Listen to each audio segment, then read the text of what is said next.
Meditative wings में आप सभी को मेरा नमस्कार है। कैसे हैं आप? आज हम आपके समक्ष लाए हैं अध्यात्म तत्व का नया अध्याय, योग और तंत्र। तो आइए हम अपने साधना के अनुभव को आपके साथ शेयर करते हैं। योग और तंत्र अध्यात्म जगत में बहुत ही गूढ़ और गोपनीय विषय है। खास करके तंत्र परम सत्य के अनुसंधान में, सत्य की खोज में जो योग भी शुरू हुआ, योग के माध्यम से ऋषि मुनि संत महात्मा ने उस परम सत्य का अनुसंधान करने की कोशिश की, और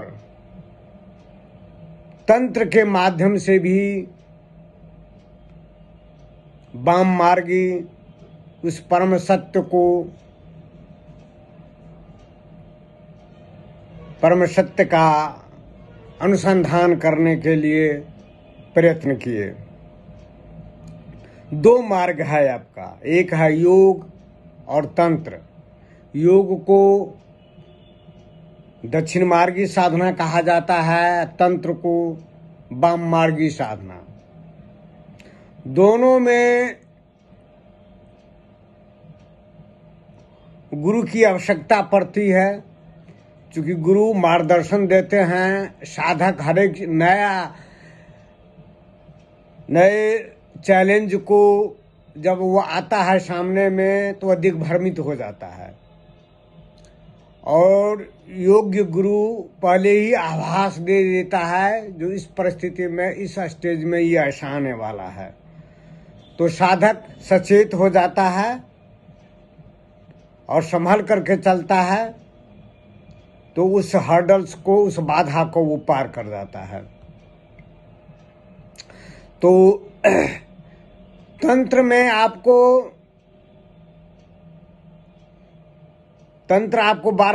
वाम मार्गी साधना है। तंत्र का एक ही कहना है, जो है प्रवृत्ति मार्ग है। सबको स्वीकार करते हुए चलिए, सब कुछ का स्वीकार करते हुए चलिए। सबको स्वीकार करते करते करते करते जो है वह मूल स्रोत पर आप पहुंच जाएंगे यहाँ पर। और योग में होता है निवृत्ति मार्ग है। सबको त्याग कीजिए, सबको त्याग कीजिए, सबको त्याग कीजिए। त्याग करते करते करते जो मूल बिंदु पर वो पहुंच जाते हैं। लेकिन सत्य के अनुसंधान में, परम सत्य के अनुसंधान में, वह परम सत्य जो है बहुत ही गूढ़ है, बहुत ही आवरणों में जो है वह छिपा हुआ है आपका, बहुत लेयर्स है आपका। कहा भी जाता है धर्म जो है गगन गुहा, आकाश के गुफा में वह स्थित है। तो योग की भाषा को जन सामान्य आदमी नहीं समझ पाएंगे, एक योगी महात्मा संत ही समझ सकते हैं, जो गगन गुहा में धर्म तत्व अवस्थित है। गगन गुहा क्या है? मेरे हर एक वीडियो को आप ध्यान से अगर सुनेंगे, देखेंगे तो आपको पता चल जाएगा। मैंने विस्तार से इस संदर्भ में सूक्ष्म साधना पर मैंने प्रकाश डाला है।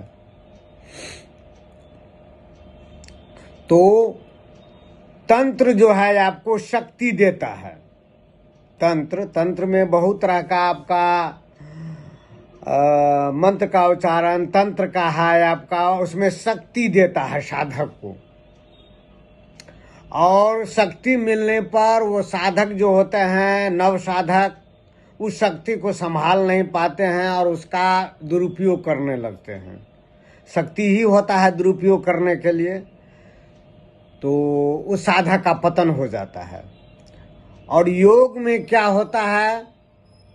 योग में योग भी जो है वो परम तत्व का अनुसंधान का मार्ग है, रास्ता है। योग में जो है जो शक्ति मिलती है उसको विसर्जन कर दिया जाता है। जो हमको शक्ति मिली, आज शक्ति का मैंने उपयोग नहीं किया तो शक्ति क्या होगा? जो वही चेतना में वह विसर्जन होने लगता है। चेतना, परम चेतना से ही तो सब चीज आता है आपका। जो शक्ति आपके पास है, मेरे पास है, पूरे ब्रह्मांड में जो शक्ति है व्याप्त है, उसी जो है महाचेतना से, परम चेतना से जो है वह निश्चित होता है आपका। तो अगर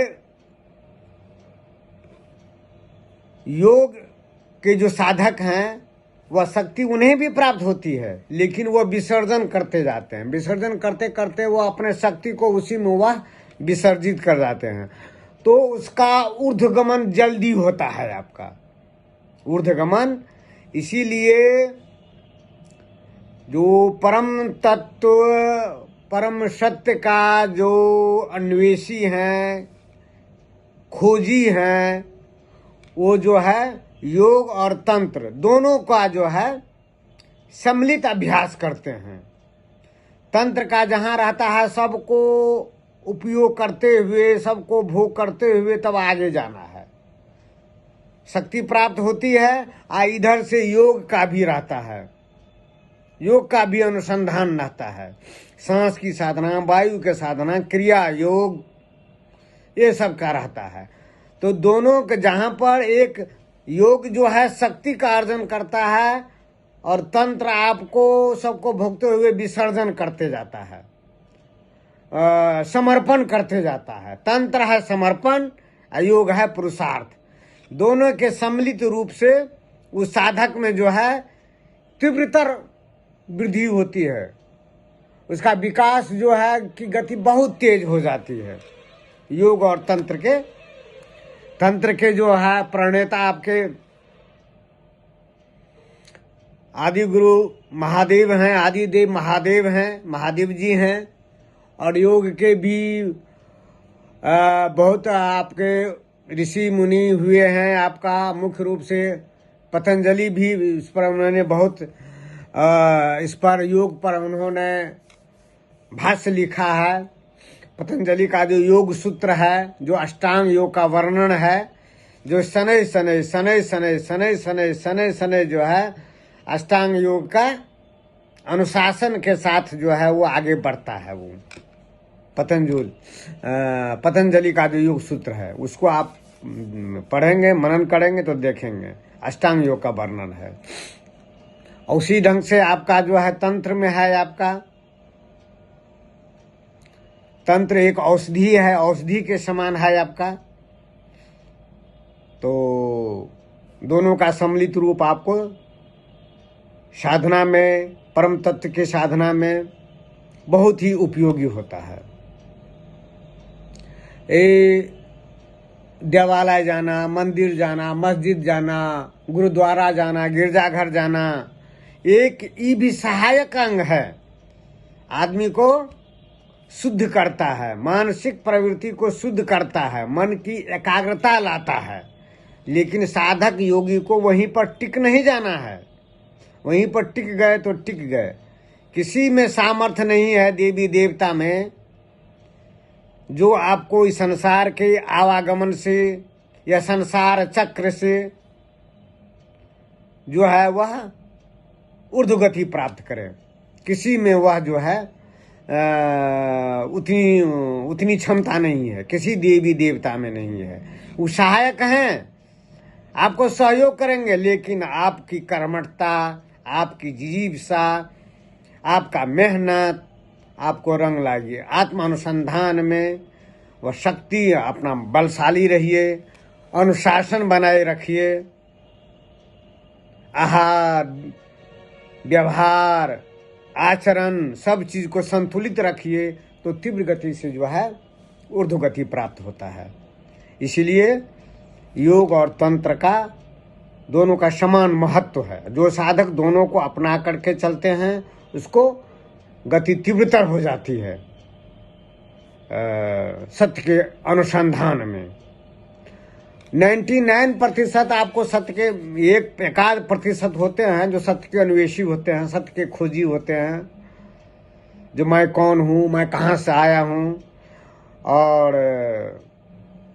शरीर के देहपात के बाद जो है मैं कहाँ जाऊँगा, सृष्टि रहस्य, आत्मा परमात्मा का रहस्य का 1% ही आपको खोजी होते हैं, अन्वेषी होते हैं।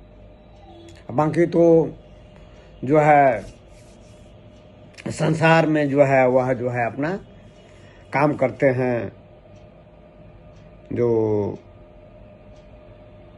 और 1% जो है वह सत्य का अन्वेषी होते हैं। तो आज इतना ही, फिर हम दूसरा दिन नया अध्याय को लेकर के आएंगे। तब तक नमस्कार, धन्यवाद।